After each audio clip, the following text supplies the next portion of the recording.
Good news! Central Americano MBBS just 34 lakhs. Columbus Central University. Sir మీది ముందు నుంచి film background ఉన్న family. So ఇక్కడ అన్ని బాధలు అన్ని ఇబ్బందులు పడ్డారు. సో దర్శకుడిగా కొన్ని హిట్స్ కొట్టారు, కొన్ని పరాజయాలైనవి. నిర్మాతగా కూడా సేమ్ అంతే. బట్ ఇక్కడ ఏంటంటే కార్మికుల కష్టాలు తెలిసిన వ్యక్తిగా చాలా సమస్యలు పరిష్కరించారు. సో ఇక్కడ అన్ని కష్టాలు నష్టాలు అన్నీ చూశారు, అన్నీ దాటొచ్చారు. కాకపోతే ఇప్పుడు మీ ఏజ్ నాకు తెలిసి 77 అనుకుంటున్నాను. సో ఇంత ఏజ్ ఇంత ట్రావెల్ అయిన తర్వాత కూడా మీరు ఒక కంఫర్ట్ లైఫ్ని సెట్ చేసి పెట్టుకున్నారు. మిగతా ఇండస్ట్రీలో మిగతా ఆర్టిస్టులు అందరూ ఇలా ఎందుకు ప్లాన్ చేసుకోకపోతున్నారు? కెరీర్ చివరికి వచ్చేలేకే ఫైనాన్షియల్గా అంటే వాళ్ళు యాక్టర్స్గా వాళ్ళు పీక్స్లో ఉన్నప్పుడు మంచి రెమ్యూనరేషన్ తీసుకుంటున్నారు, మంచి లైఫ్ని లీడ్ చేస్తున్నారు. చివరికి వచ్చేలేకే ఒకరి మీద ఆధారపడే పరిస్థితి వచ్చేస్తుంది. సో ఎందుకు ఇలా జరుగుతుంది సార్? అంటే నా వరకు నేను వస్తే నేను ఫైనాన్షియల్గా పెద్ద మెస్సే నేను సార్. నాకు నా వైఫ్ పిల్లలు వాళ్ళు చేసిన జాగ్రత్తలు వాళ్ళు చేసిన కష్టాలు వల్ల ఇవాళ నేను కొద్దిగా గొప్ప కంఫర్టబుల్గా ఉన్నాను. చాలామందితో కంపేర్ చేస్తే అంటే ఐఎమ్ కంఫర్టబుల్ లేదని కాదు, కంపేర్ చేస్తే ఫినాన్షియల్గా ఐఎమ్ నథింగ్ సార్, కానీ I'm comfortable. So that credit goes to my family, not me. నేనేం చేయలేదు. నేను ఇప్పుడు అందుకే నెక్స్ట్ తరానికి నేను చెబుతాను, నువ్వు పని చేస్తున్నప్పుడు ఫ్యూచర్ని గురించి ఆలోచించుకో, వయసు అయిపోయినాక ఆలోచించుకో. పిల్లల మీద ఆధారపడలేం మనం. సో మన మీద మనం ఉంచుకోవాలంటే మనం జాగ్రత్త పడాలి, అది చాలా ఇంపార్టెంట్. ఇప్పుడు నాలాగా ఎవరో ఉండకూడదు అనేది నా పాయింట్. నాలాగంటే నేను అట్లీస్ట్ మీరు చెప్పినట్టు కొంతలో కొంత కంఫర్టబుల్గా ఉన్నా. చాలామంది ఇబ్బంది పడుతున్న వాళ్ళు ఉన్నారు. ఆ ఇబ్బందులు పడకూడదంటే వచ్చినప్పుడు జాగ్రత్త పడాలి, పడకపోతే చాలా కష్టం, చాలా చాలా కష్టం ఇండస్ట్రీలో పర్టికులర్గా. ఎందుకంటే ఇండస్ట్రీలో ఎక్కువ దురలవాట్లుకి అవకాశాలు ఎక్కువ ఉన్నాయి. సో దురలవాట్లు డబ్బులు సంపాదించిన చాలామంది పెద్దవాళ్ళు, ఇప్పుడు అనవసరం పేర్లు, వాళ్ళందరికీ రకరకాల అలవాట్లు కానీ రకరకాల విషయాల వల్ల వాళ్ళ ఫ్యామిలీలు ఇబ్బంది పడే పరిస్థితి. విపరీతంగా డబ్బు సంపాదించి విపరీతంగా డబ్బులు ఉన్న వాళ్ళు కూడా వాళ్ళ ఫ్యామిలీస్ ఇవాళ ఇబ్బంది పడుతున్నారు. సో బాగా ఫేమస్ వాళ్ళు కూడా ఇక మామూలు వాళ్ళ సంగతి ఎంత ఉంటుందో చూడండి. తర్వాత కొంతమంది పిల్లలు చదివించినాక పిల్లలు వీళ్ళని చూడకపోవటం లాంటి కొంతమంది ఇబ్బంది పడేవాళ్ళు ఉంటారు. బట్ ఏదైనా మనని గురించి మనం ఆలోచిస్తూ మన పిల్లల గురించి ఆలోచించాలనేది నా పాయింట్. ఓకే, సెల్ఫ్ లవ్ అనేది అవసరం కంపల్సరీగా. ఎందుకంటే ఒక వయసు వచ్చినాక వాళ్ళు వెళ్ళిపోతారు పాపం, వాళ్ళకి మనం సంబంధం చేయాలి కదా, వాళ్ళు చేయలేని పరిస్థితిలో ఉండొచ్చు. వాళ్ళు కూడా వాళ్ళ బతుకు తెరువు చూసుకోగలిగే పరిస్థితి తప్ప మన సపోర్ట్ చేసే పరిస్థితి ఉండకపోవచ్చు. అందుకని వాళ్ళ మీద ఆధారపడతాం కాకుండా మనది మనం చూసుకుంటూ వాళ్ళ కోసం చేస్తే బాగుంటుంది. ఎందుకంటే చూస్తా చాలామంది నాకు డబ్బులుగా అడుక్కునే పరిస్థితి ఉంటాం ఇండస్ట్రీలో. వాళ్ళని చూస్తే నాకు కొంచెం బాధేస్తుంది, కోపం వస్తుంది. ఈ పరిస్థితికి మనం వెళ్తున్నాం అంటే మనం ఏంటి, నా కెపాసిటీ ఏంటి, నేనేంటి అని ఆలోచించుకోవాలి. నాకు ఉన్నదానికంటే ఎక్కువ ఆలోచించుకొని నేను ఎఫర్ట్ చేయగలను. ఇప్పుడు సపోజ్ నేను సైకిల్ ఎఫర్ట్ చేయగలను అనుకోండి, కారు కొనేస్తాను. కారు కొంటే కారు మెయింటెనెన్స్కి, పెట్రోల్కి, ఈఎంఐకి డబ్బులు కావాలి, ఈ అప్పులు చేయాలి. నాకు అవసరం లేదు. ఎవరి కోసం షో చేస్తాను? నీ జీవితం నువ్వు బతకాలంటే నీకు సైకిల్ సరిపోతుంది, లేదా బస్సులో వెళ్ళు, ఆటోలో వెళ్ళు. అది కాకుండా నువ్వు కారు ఎవరి కోసం, ప్రదర్శన కోసం చేసి ఆడు ఈఎంఐ వచ్చి లాక్కి వెళ్ళేది అసహ్యంగా. దానికంటే అసహ్యం మనకేముంటుంది జీవితంలో. సో ఎగ్జాంపుల్ చెప్పా. ఇట్లా మనం షో ఆఫ్ కోసం బతికేవాళ్ళు కొంతమంది, అవన్నీ మారాలి. మనం మారితే సింపుల్గా ఉంటుంది. సార్, మీరు నాకు వ్యక్తిగతంగా తెలుసు. కొన్నేళ్ల క్రితం మీ కింద మీ టీంలో నేను పనిచేస్తున్నాను. సో ఆ లీనియన్స్ తీసుకొని మిమ్మల్ని పరిధి దాటి ఒక క్వశ్చన్ అడుగుతున్నాను. తమ్మారెడ్డి భరద్వాజ్కి కోపం ఎక్కువ, తమ్మారెడ్డి భరద్వాజ్కి ఇగో ఎక్కువ. ఇలాంటి ప్రశ్నలు, ఇలాంటి మాటలు నేను స్వతహాగా వినున్నాను. మీ దాకా వచ్చున్నాయో లేదో నాకు తెలియదు. బట్ ఇదే సమయంలో నేను క్లారిటీ ఇస్తాను. మీ ప్రేమ నాకు తెలుసు, మీరు ఎంత మంచిగా ఉంటారో నాకు తెలుసు. అంటే నేను కెమెరా ముఖంగా ఇంటర్వ్యూకి వచ్చే ముందే చెప్పాలనుకుంటున్నాను. మీరు నాకు చేసిన సహాయం నేను చెప్తాను.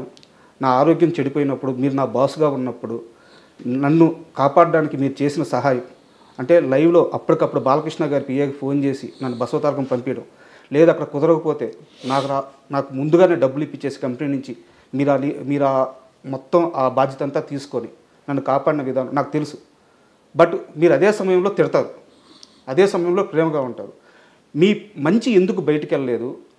మీ కోపం, మీ ఈగో ఇవి మాత్రం ఎందుకు బయటికి వెళ్ళినాయి?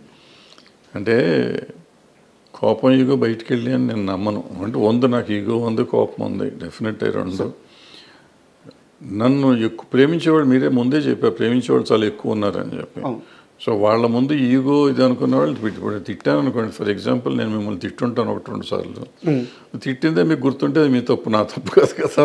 ఏదో తప్పు చేస్తుంటారు తిట్టుంటాను. నా దగ్గర ఇంకో లక్షణం ఉంది, తప్పు అని నేను తిట్టినాక నేను చేసిన తప్పని చెప్తే తర్వాత వెళ్ళి క్షమాపణ చెప్పిన రోజు చాలా ఉన్నాయి. మీరు తప్పు చేశారు అనుకుని మిమ్మల్ని తిట్టుండొచ్చు, బట్ అది నేను చేసింది తప్పు, మీ తప్పు కాదని నాకు అర్థమైన తర్వాత వెళ్ళి నేను చాలామందికి చెప్పాను నా తప్పు అని. సో అది ఉంది, ఇది ఉంది. ఆవేశంలో మనిషి అన్నాక ప్రతివాడికి ఉంటుంది, ఉప్పుగారం తిన్నా కోపములు వస్తూ ఉంటాయి. ఈగో అంటారా, ఏదో ఉంటుంది వయసులో ఉన్నది ఈగో. ఇప్పుడు అది ఈగోలు ఏమి ఉండవు. అది ఈగో అంటే ఈగో, అహంకారం అంటే అహంకారం, ఏదంటే అది. బట్ నాకు తెలిసి అంత అహంకారం కానీ అంత ఈగో కానీ నాకు లేవు.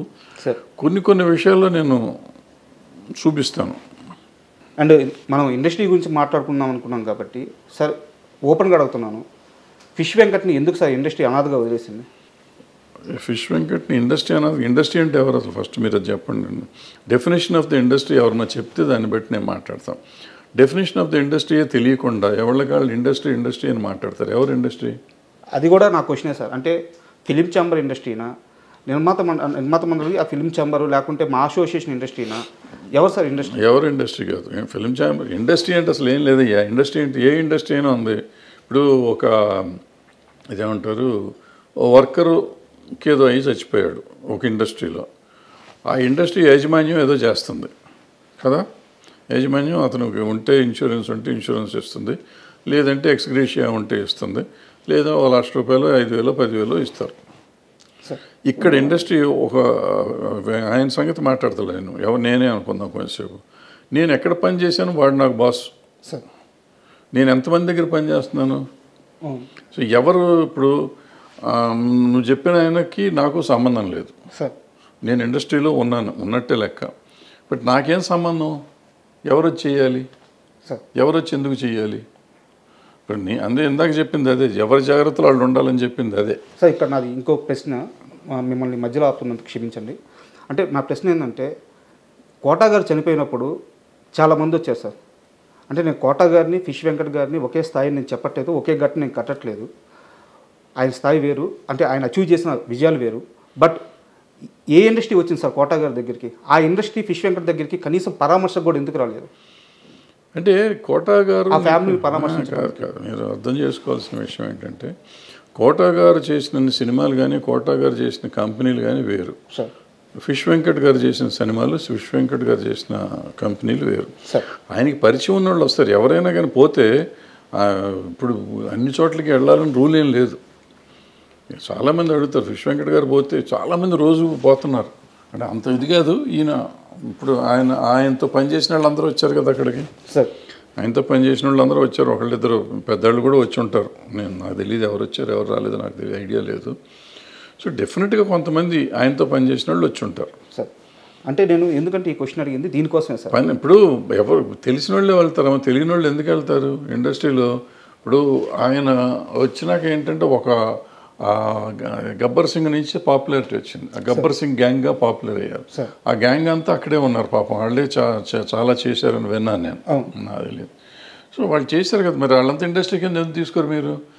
హెల్ప్ చేసిన వాడిని ఇండస్ట్రీ అనుకోకుండా భరద్వాజ్ రాలేదు, లేకపోతే ఇంకో పుల్లయ్య రాలేదు, ఎల్లయ్య రాలేదు అని మాట్లాడతాం కరెక్ట్ సార్. నీళ్ళల్లో ఒక వ్యక్తి కొట్టుకుపోతున్నప్పుడు ఆ ఇచ్చే చెయ్యి పెద్దదే ఉండాలి కదా సార్. పెద్ద చేతికి ఎక్కడి నుంచి వస్తుంది పెద్ద చెయ్యి? ఎక్కడి నుంచి వస్తుంది పెద్ద చెయ్యి? ఇప్పుడు ఈ నీళ్ళలో కొట్టుకుపోతున్నాడు, నీళ్ళలో కొట్టుకుపోతుంటే ప్రధానమంత్రి ఢిల్లీలో ఉన్నాడు, పెద్ద చెయ్యి ఉంటుంది. ఆయన అక్కడి నుంచి చెయ్యి పెడతాడా? అక్కడ ఒడ్డున నువ్వు ఉన్నావు, ఉంటే నువ్వు కదా చెయ్యి అందిస్తావు. అంటే ఈ ఒడ్డున నువ్వు అందిస్తావా, ప్రధానమంత్రి అందిస్తాడా? దగ్గర ఉన్న వ్యక్తి అందించాలి. ఇప్పుడు ముఖ్యమంత్రి ప్రధానమంత్రి ఎందుకు ఇవ్వలేదని నువ్వు అడిగితే నేను సమాధానం ఎట్లా చెప్తాను? అంటే కాదు సార్, నేను ఈ మొత్తం సినారియో అంతా ఎందుకు ఇంతలా అని అడుగుతున్నానంటే నాకు ఒక ఆన్సర్ కావాలి. ఇండస్ట్రీలో కొంతమంది ఉంటారు సార్. ఈరోజు నేను ఒక మంచి సీన్ తీసాను, ఇంటికి వచ్చి తాగుతాడు. ఈరోజు ఒక పెద్ద హీరో నన్ను భుజం మీద చేసి పలకరించాడు, వాడు ఇంటికి వచ్చి తాగుతాడు. ఈరోజు నా మీద కెమెరా పెట్టి 2 డైలాగులు చెప్పించాడు, వాడు ఇంటికి వచ్చి తాగుతాడు. సినిమా ఆడింది, వీడు తాగుతాడు. సినిమా పోయింది, వీడు తాగుతాడు. అంటే సినిమాను చూసుకొని మురిసిపోతూ ఆ ఆనందంలో వాడు చెడు అలవాట్లు చేసుకుంటా పోతూ ఉంటే ఫైనల్గా సినిమా వాడిని పట్టించుకోరు. అది అందరికీ తెలియాలి అనే ఉద్దేశంతో నేను మిమ్మల్ని పట్టించుకోరు, పట్టించుకోండి. పైగా ఇండస్ట్రీ వాళ్ళు పట్టించుకుంటారనే తప్పు అసలు. సార్ నేను ఎంతమందితో పనిచేశాను. సార్ ఇప్పుడు కోటా గారు ఎగ్జాంపుల్ మీరు చెప్పారు కాబట్టి, కోటా గారు 700 సినిమాలు చేశారు, 750 సినిమాలు చేశారు, సార్ అన్ని భాషల్లో చేశారు, అందరు హీరోలతో చేశారు. చాలా 50, 40, 50 ఏళ్ళ ప్రయాణం ఆయన, సుదీర్ఘ ప్రయాణం. ఆ ప్రయాణంలో ఎంతో మందితో ఆయన అనుబంధం ఉంది ఆయనకి. అందుకని ఆయన దగ్గరికి వచ్చారు అందరూ. అంత పోటాడుకున్న వాళ్ళు ఉన్నారు, ఆయన కొట్టిన వాళ్ళు ఉన్నారు, తిట్టిన వాళ్ళు ఉన్నారు, ఆయన తిట్టిన వాళ్ళు ఉన్నారు, ఆయన కొట్టిన వాళ్ళు ఉన్నారు, రకరకాలు ఉన్నాయి. సో మంచి అనుబంధాలు, చెడు అనుబంధాలు, మంచి ఎక్స్పీరియన్స్, చెడు ఎక్స్పీరియన్స్ చాలా ఉంది ఆయన. అందుకని అందరూ ఆయన దగ్గరికి వెళ్ళారు. మీరు చెప్పిన ఫిష్ వెంకట్ గారి దగ్గరికి ఆయన చేసిన సినిమాలు పరిమితం, ఆయన చేసిన టెక్నీషియన్స్ పరిమితం, ఆయన చేసిన ప్రొడ్యూసర్లు పరిమితం, ఆయన చేసిన యాక్టర్లు పరిమితం. ఆ పెద్ద సినిమాలు 4-5 చేశారు. చేసినప్పుడు ఆ పెద్ద యాక్టర్లు మాత్రమే వాళ్ళు పెద్ద యాక్టర్లకి ఈయన చేసిన సినిమాల లెక్క ప్రకారం చాలా చిన్న యాక్టర్ ఈయన. నేను సమబుజ్జి యాక్టర్ కాదు, అంటే కోట శ్రీనివాసరావు గారు అంత పెద్ద యాక్టర్ కాదు. సో వీళ్ళు ఎంతవరకు వస్తారు అనేది నమ్మకం లేదు. బట్ కొంతమంది అతని మీద అభిమానం ఉన్నవాళ్ళు రావచ్చు. ఆయన పనిచేస్తున్నప్పుడు ఆ పలానా హీరో ఆయన అభినందించి ఉండొచ్చు. సినిమా యాక్టర్గా కాబట్టి కొంతమంది డెఫినెట్గా గుర్తుపెట్టుకుంటారు, మర్చిపోయి ఉంటారని నేను నమ్మను. కానీ వాళ్ళందరూ రావాలని ఎక్స్పెక్ట్ చేయటం మన తప్పు అంటాను నేను. మన తప్పు. వాళ్ళు వస్తే వస్తారు, అది వాళ్ళ సంస్కారం. రావాలా వద్దనేది వాళ్ళ సంస్కారం, వాళ్ళ అవసరం కంటే ఆ సంస్కారం. ఇప్పుడు అక్కడ కోట శ్రీనివాసరావు గారి స్థాయి వేరు, ఈయన స్థాయి వేరు. సో ఈయన స్థాయికి వాళ్ళు రావాలా వద్దా అనేది వేరే సంగతి. రాకపోవటాన్ని పెద్ద మనం తప్పు పడతాం, నేనైతే తప్పు పడతాను.